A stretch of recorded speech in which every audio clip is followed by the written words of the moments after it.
resign all and then conduct snap elections. Bakit natin gagawin yun? Kita nyo naman dito sa Kongreso, tuloy-tuloy ang trabaho ng lahat ng mga mambabatas. At malapit na rin natin na matatapos ang budget season. Kaya wala kami nakikitang dahilan kung bakit natin gagawin yan. Ano po ang paraan para, best na paraan para i-exact ang accountability po sa mga opisyal na isang po sa katiwalian dito po sa loob sa Unang-una, sampahan sila ng matitibay na kaso at ilitis ng mabilis para magkaroon ng pananagutan. Matagal nang hinahanap ng sambayan ng Pilipino yan.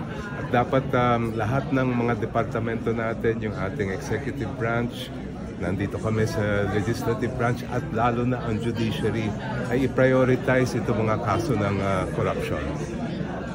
Yun po bang suggestion na mag-resign lahat tapos magkaroon ng snap elections, is that provided for under the Constitution? No, the Constitution requires that we continue operating as we are. Wala naman tayo nakikitang dahilan kung bakit natin ilalabag ang Constitution. So that would be a violation of the Constitution? The Constitution provides for a term for every single senator and for every single member of the House, as well as officials of the Executive Department who are elected, and we took an oath to abide by the Constitution and to fulfill our duties. Tuwing kailan lang po ba pwede mag-snap elections, sir? Huling nangyari ang snap elections nung panahon pa ng martial law. At kakaiba yung sitwasyon na yon dahil ang umiiral nun ay batas militar nga. I don't think we see any similar situation at present.